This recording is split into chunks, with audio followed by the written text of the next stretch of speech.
팀 하고 있는 김완태라고 하고요. 예전에는 저기를 했어요. SA 바 영남대 대회 했었고요. 그거 하다가 이제 지금은 포뮬러 하고 있고 14년, 15년 KSA 하고 15년 일본 대회 갔다 왔고요. 지금도 계속 포뮬러를 하고 있습니다. 네.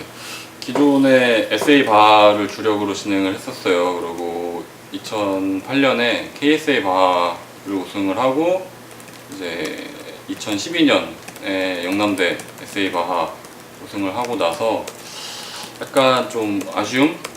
한계 같은 거를 좀 많이 느꼈어요. 그러니까 좀 더 빠른 차를 타고 싶은 욕심도 있었고요.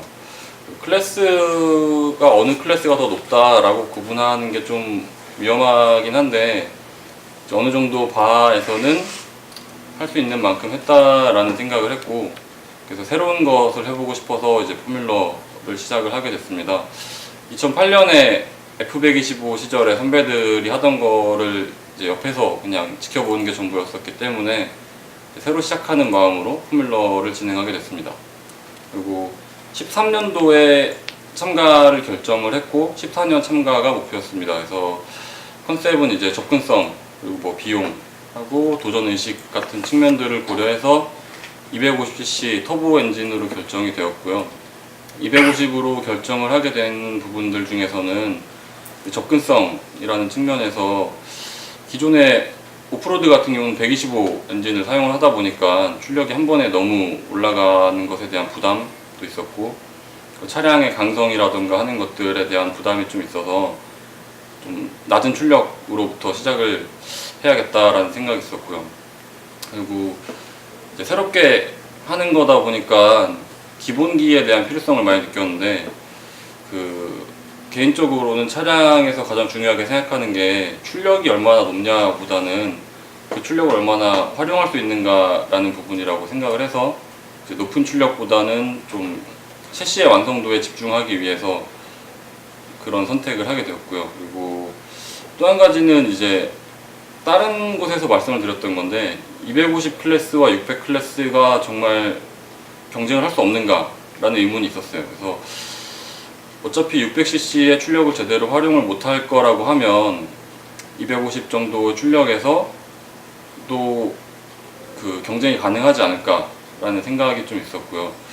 네, 그럼에도 불구하고 이제 기술적인 부분에 대한 욕심이나 출력에 대한 불안감 때문에 터보차저로 적용을 결정했습니다. 그래서 2014년 250 터보로 처음 참가를 했고 지금까지 오게 됐습니다. 이제 차량을 만들기 시작한 계기, 이게 되게 많이 거슬러 올라가는데요. 제가 초등학교 때 자전거를 타고 학교를 다녔는데 거리가 꽤 됐어요. 근데 너무 힘든 거예요. 이게 여름에 막 덥고, 그래서 힘을 안 들이고 탈 수 있는 것에 대한 욕망이 있어서 그때부터 이제 오토바이에 관심을 가졌고 자동차에도 관심을 갖게 됐고, 그게 시작이었어요.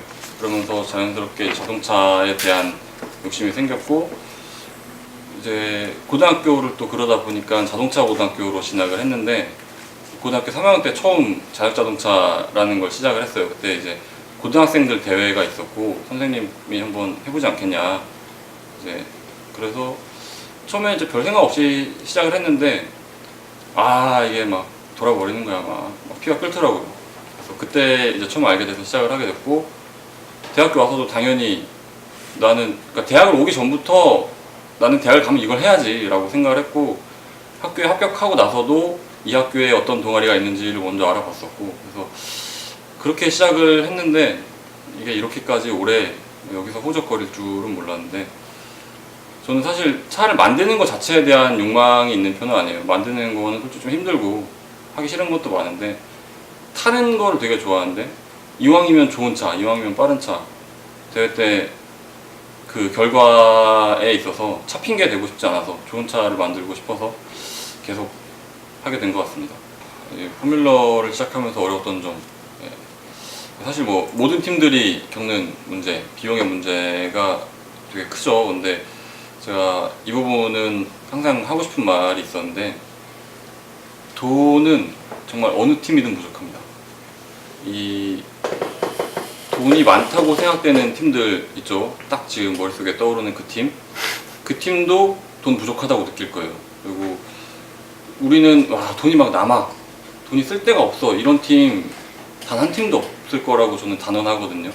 그래서 비용의 문제가 분명히 실존하는 문제인데 뭐 학교마다 상황이 다르기 때문에 좀 단언하기는 어렵지만, 사실 찾아보면 또 생각보다 많은 곳에서 해결할 수 있는 방법이 있기도 하고, 그렇기 때문에 비용으로 인해서 우리가 뭘 해보고 싶은 걸 포기한다거나 그러지는 않았으면 좋겠고요. 그리고 또 한 가지는 돈이 많은 팀들을 부러워하면서 야 내가 저 돈 있으면 나도 저만큼 만들지, 이런 생각 하지 않으셨으면 좋겠어요. 어떻게 보면 그 돈을 만드는 것 또한 그 팀의 실력이고요. 그리고 과연 내가 정말 저 돈과 저런 현물 스폰서를 받았을 때 저런 퀄리티로 만들 수 있을까, 한번 진지하게 생각을 해보시면 그런 생각들은 하지 못하게 되지 않을까라고 생각을 합니다.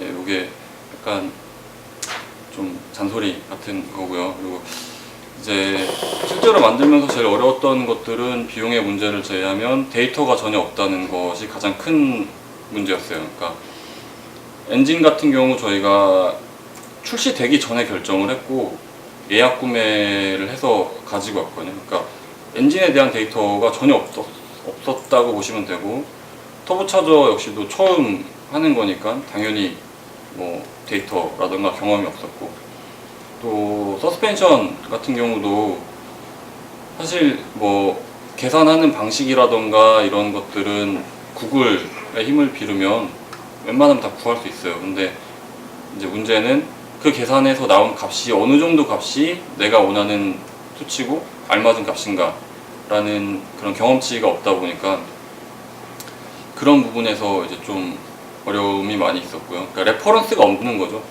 이전 차량이 뭐 일정한 값을 10이라는 값으로 설계를 했더니 어떤 반응이 나왔다. 그러면 뭐 9가 됐던 11이 됐던 맞추면 되겠다라는 생각이 있어야 되는데, 그런 것들이 없다 보니까 이제 그 타겟 값을 선정하는 부분에서 좀 어려움이 많이 있었고, 값을 결정하고 나서도 과연 이게 맞는 값일까라는 불안함, 그런 것들이 많이 있었죠. 그리고 이제 외국 팀들 사진 같은 걸 보면서 많이 유출을 했어요. 그러니까 뭐 대충 이런 정도의 형상이면 대략 이 정도 값이 나올 것이고, 뭐 그런 식으로 하면서 진행을 했습니다.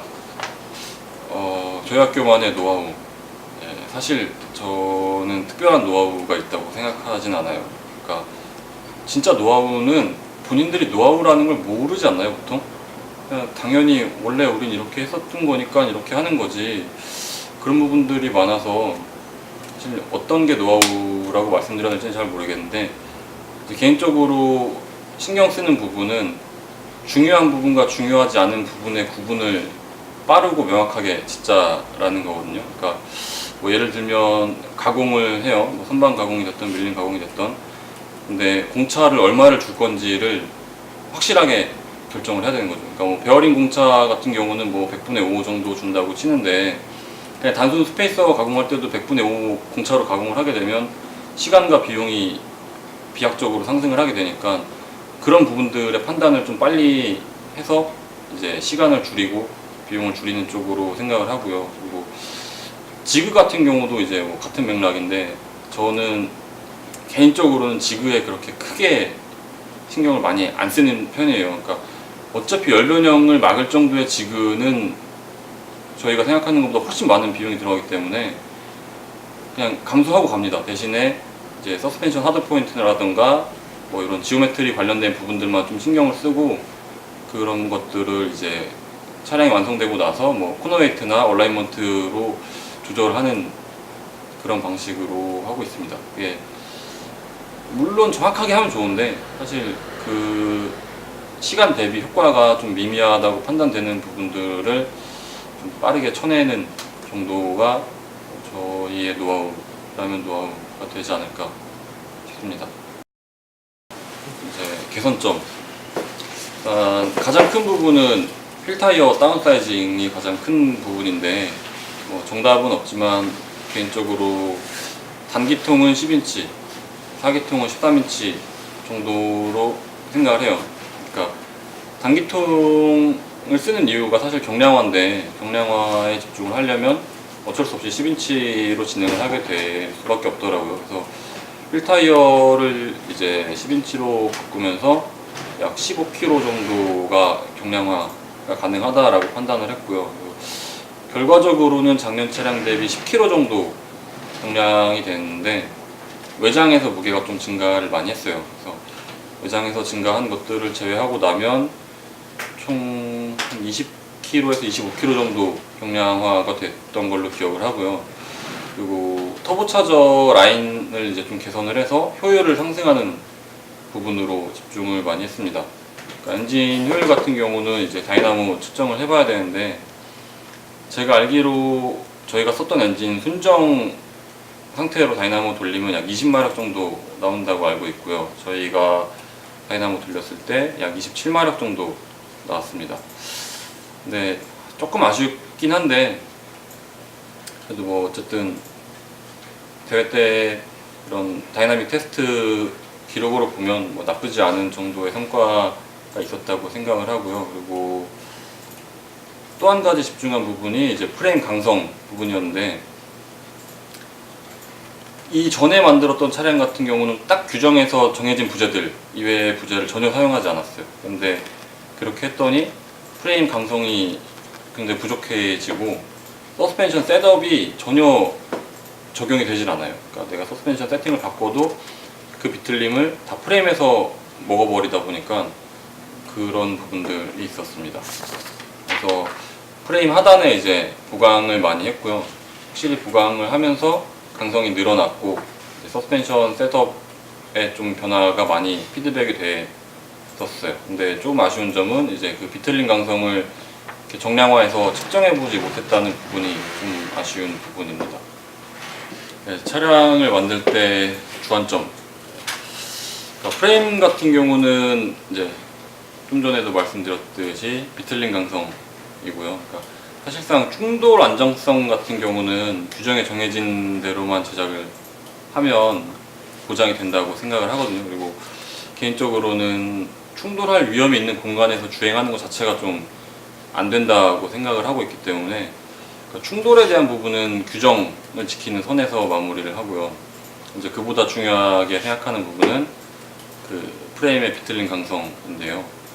이 서스펜션의 그 기능을 제대로 활용을 하려면 강성이 확보가 돼야 하기 때문에, 그러니까 그 비틀림 강성을 되게 생각을 많이 했어요. 그리고 그 비틀림 강성을 측정하는 방법 같은 경우는 뭐 유튜브나 구글 같은 경우도 꽤 많이 나오기 때문에 어렵지도 않고 뭐 크게 비용이 많이 드는 것도 아니에요. 그래서 시간이 있으시다면 해보는 것을 추천을 드립니다. 저는 못했지만 그 잉여 인력들 있잖아요. 그런 활용하면 충분히 하실 수 있고요. 그리고 또 제작할 때 이제 서스펜션 하드 포인트를 제외한 부분들은 좀 빠르게 하는 편이에요. 어차피 위치만 잡아주면 된다고 생각을 좀 하는 편이라서 그렇게 하고, 그리고 용접할 때 이제 열 변형을 많이들 걱정을 하시는데, 저도 뭐 최소화하기 위해서 노력을 합니다. 용접하는 순서라던가 뭐 그 열을 좀 덜 먹이면서 할 수 있도록 노력을 하는데, 너무 집착하실 필요는 없지 않나 라고 생각을 해요. 하드 포인트만 정확하다면 얼라이먼트랑 코너웨이트로 충분히 다 조절이 되는 부분이기 때문에 프레임은 그 비틀림 강성을 가장 중요하게 생각을 합니다. 서스펜션 같은 경우는 이제 기본에 충실한 이론으로 하는 편이고요. 이제 제작이 용이한 방법을 선호합니다. 근데 패키징 문제로 좀 안 되는 경우도 있긴 한데, 제작이 쉬워야 설계한 대로 설계한 대로 이제 결과물이 나오기 때문에 그렇고요. 그리고 링크 구조의 힘이 좀 분산되지 않고 이렇게 제대로 전달될 수 있도록 하는 편이고요. 그리고 롤캠버를 좀 확보하기 위해서 노력을 해요. 그러니까 롤캠버가 크게 되면 초기 캠버를 작게 주고도 원하는 얼라이먼트를 맞출 수가 있고, 그렇게 되면 또 제동이나 가속 시의 접지 면적이 조금 더 확보된다고 생각을 해서 그렇게 설계를 하고요. 그리고 이제 쇼겁쇼버가 압축되면 그 링크 구조의 각도가 변하게 되잖아요. 그때 이 압축될수록 발력이 크게 작용하도록 설계를 합니다. 그러니까 쉽게 얘기를 하면 롤이 되면 될수록 서스펜션이 하드해지는 방향으로 이렇게 설계를 하고요. 그리고 이제 푸시로드, 플로드로 결정이 되는 부분인데 이거 2D 스케치에서만 해봐도 확인할 수 있거든요. 그러니까 쉽게 하시려면 필트랩을 10mm당 쇼겁15 변이를 기록을 해서 그 모션 레이쇼를 구간별로 이렇게 해서 그 촉이 먹을수록 좀 단단해지는 방향으로 설정을 합니다. 네, 스티어링 같은 경우는 이제 가장 논란이 많은 부분이죠. 뭐 안티 에커먼, 패러럴, 에커먼, 프로 에커먼 용어는 다양한데 패러럴과 안티 에커먼이 비슷한 움직임이고 이제 에커먼과 프로 에커먼이 또 비슷한 움직임이라서 프로 에커먼, 안티 에커먼으로 구분을 해서 말씀을 드릴게요. 그러니까 에커먼을 기준으로 이제 내륜의 각이 더 크게 되면 프로 에커먼, 그리고 외륜의 각이 더 크게 되면 안티 에커먼이라고 저는 알고 있고요.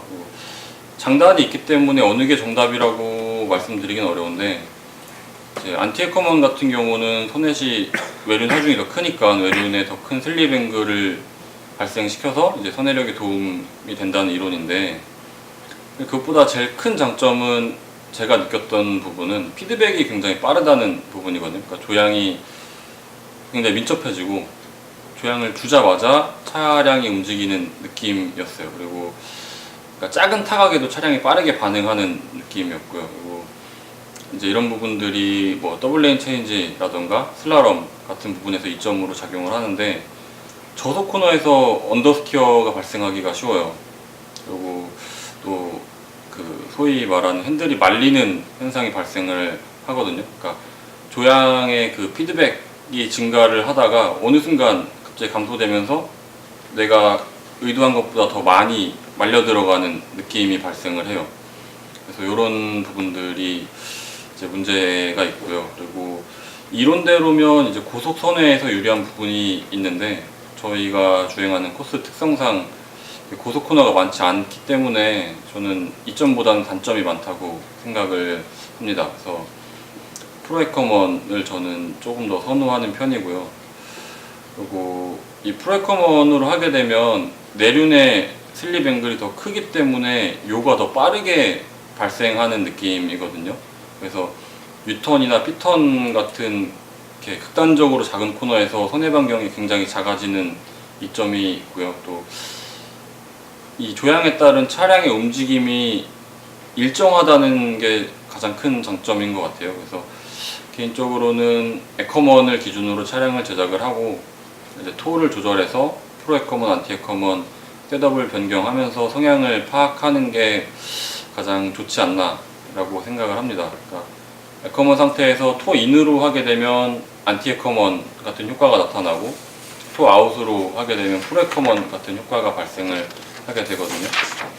그래서 그렇게 하고요. 그리고 뭐 롤스티어 같은 경우나 뭐 이렇게 후륜에서도 롤스티어를 이용한 조향은 저는 고려하지 않는 편이에요. 그러니까 뭐 롤스티어 같은 경우 이제 그 에커먼 값과 하중 이동 뭐 그리고 타이어 수직 하중에 따른 이런 변형량, 슬립 앵글의 발생량들을 굉장히 정확하게 설계가 되지 않으면 리니어하지 않은 움직임이 나타나게 되고 이렇게 되면 드라이버가 차량의 반응을 느끼는데 굉장히 어려움을 겪기 때문에 저는 스티어링도 그냥 기본 이론 그냥 딱 에커먼 맞추고 거기서 이제 토 가지고 조금씩 조절하는 편입니다.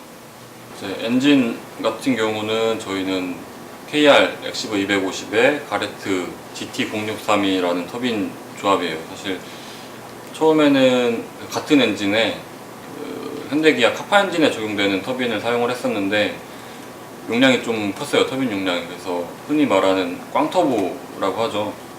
일정 RPM이 올라오고 났을 때 빵 터지는 꽝터보였었고 그래서 그 용량이 좀 더 작은 터빈을 찾다가 가레트 터빈을 알게 됐고 그래서 가레트를 적용을 했습니다. 이제 뭐 결과부터 말씀을 드리면 가레트 같은 경우는 약 6000rpm에서 1바 정도 부스트가 나오고요. 그리고 피크 한 1.6바 정도까지 나와요. 저희는 1.4바 폴드로 사용을 했고요. 그 출력은 순정이 20마력 정도 나온다고 알고 있고 저희가 측정을 했을 때 약 27마력 정도 나왔던 걸로 기억을 합니다. 이게 차량용 다이나모미터라서 사실 절대적으로 몇 마력이냐가 정확하다고 보기는 좀 어려울 것 같아요. 그래서 그 진가분을 생각을 하시면 될 것 같고, 이제 몇 마력 하면 사실 감이 잘 안 오죠. 그래서 쉽게 생각하면 FSA 그 75m 가속도 기록 기준으로 그 차량 무게가 드라이버 포함해서 270kg일 때가 4초 92가 올해 기록이고요. 그리고 작년에는 차량 무게에 드라이버 포함해서 약 280kg 정도 나왔는데 4초 79가 기록입니다. 기어비가 조금 변경되긴 했는데 휠 타이어가 바뀌는 거에 따라서 변경된 거라 기어비는 동일하다고 보시면 되고요. 적용하기 위해서 필요한 것들이 엔진하고 터빈, 그리고 그 외 몇 가지 것들이 있어요. 근데 요 부분들 같은 경우는 그 세미나 때 발표했던 영상이 있거든요. 그래서 그 부분을 참고하시면 좀 더 자세하게 나와 있을 것 같고요. 그리고 그냥 기본적인 것들만 말씀을 드리면, 이제 엔진 매핑 같은 경우는 사실 공연비 맞추기거든요. 사실 그러니까 공연비를 일정한 값으로 나오게끔 연료량을 조절하고, 그리고 주행을 하면서 그 점화시기를 조금씩 바꿔보는 건데, 그러니까 주행하시고 기록 재고 점화시기를 조금 더 진각을 시키던가 아니면 지각을 시키던가 하시면서 기록이 상승되다가 더 이상 상승하지 않는 지점이 오게 돼요. 그러면 저희 같은 경우는 그렇게 진행을 했습니다. 이제 조금 어려운 부분이라고 하면 이제 엔진의 데미지를 먹는 경우가 많이 발생을 해요. 그래서 저희 같은 경우는 피스톤이나 크랭크, 실린더 같은 경우를 꽤 여러 번 바꿨는데, 국산 엔진으로 적용하시게 되면 부품값이 굉장히 싸기 때문에 크게 부담 없이 해보실 수 있고요. 그리고 좀 특이한 점이라고 하면 생각했던 것보다 라디에이터 용량이 굉장히 커진다는 게 좀 특이한 점이었어요. 그러니까 저희가 650cc, 그러니까 미라주 650 라디에이터 정도면 되겠구나 라고 생각을 했는데, 650 라디에이터 가지고는 택도 없습니다. 그래서 라디에이터가 굉장히 커졌다는 것 정도? 그렇고요. 자세한 내용은 그 같은 계정에 있는 세미나 영상을 참고하시면 될 것 같습니다. 임병호 선배님이 하셨던 말씀으로 기억하는데요. 2배의 비용, 3배의 시간. 진짜 가장 크게 와닿는 얘기였어요. 그러니까 예상보다 2배의 비용이 들고 3배의 시간이 필요합니다. 그러니까 좀 어느 정도 경험이 있고 소위 말하는 짬이 있어서 여유있게 잡았다고 생각해도 항상 예상보다 많은 비용과 시간이 필요하고요. 사실 비용이나 시간이 같은 개념이기도 하죠. 비용을 많이 지불하면 시간을 살 수 있으니까요. 근데 이런 부분을 제외하면 내가 맞게 하고 있는 건가, 옳은 방향으로 가고 있는 건가, 내가 생각한 것이 내가 예상한 결과를 도출할 수 있는 것인가, 정말 이게 최선인가 하는 의문들이었어요. 그러니까 차량 동력학 책을 보면 대부분 마지막에 거의 항상이라고 말할 수 있을 만큼 나오는 말이 있습니다. 중요한 것은 결국 밸런스다. 이건 이렇고 저건 저래서 어떤 효과가 발생하고 하는데 근데 밸런스다. 정답이 없죠. 그러니까 이런 이론들을 보면서 나름의 결론을 유추해내고 이런 방향으로 적용되겠다 예상을 하고 차량을 설계하고 제작을 하면서도 한켠에 그 불안함이 남아있어요. 그러니까 내가 생각한 게 맞는 것일까? 내가 유추한 결론이 올바른 방향이었을까? 그런 불안감이 제일 큰 부분이었고요. 개인적으로 불확실성에 대한 두려움이 굉장히 큰 성격이에요. 그래서 그런 부분들이 좀 어려웠던 것 같습니다. 그리고 결정을 하기 전에는 끊임없이 의문을 가져야 하지만 결정을 하고 나면 확신을 가져야 된다고 생각을 하는데, 그 확신을 갖는 일이 가장 어려웠던 점이 아닌가 생각합니다. 향후 계획.